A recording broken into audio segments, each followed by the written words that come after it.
उमरखेड शहरातील आनंदनगर परिसरात भारत फायनान्स कंपनीचं कार्यालय फोडून अज्ञात चोरट्यांनी तिजोरीसह 6.5 लाखांचा ऐवज लंपास केला।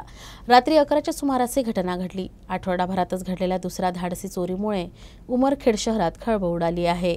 उमरखेड शहरातील आनंदनगर परिसरात भाड्याच्या घरात अस्तित्वात असलेल्या भारत फायनान्स कंपनीचे कार्यालय फोडून अज्ञात चोरट्यांनी तिजोरीसह 6.5 लाखांचा ऐवज लंपास केल्याची घटना रात्री 11च्या सुमारास उघडकीस आली।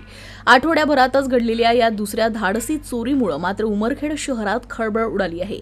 स्थानिक आनंदनगर येथील गौतम कांबळे यांच्या घरी भारत फायनान्स कंपनीचे कार्यालय असून कंपनीतील सर्व कर्मचारी 9 ते 11 वाजताच्या दरम्यान जेवणासाठी बाहेर गेले होते।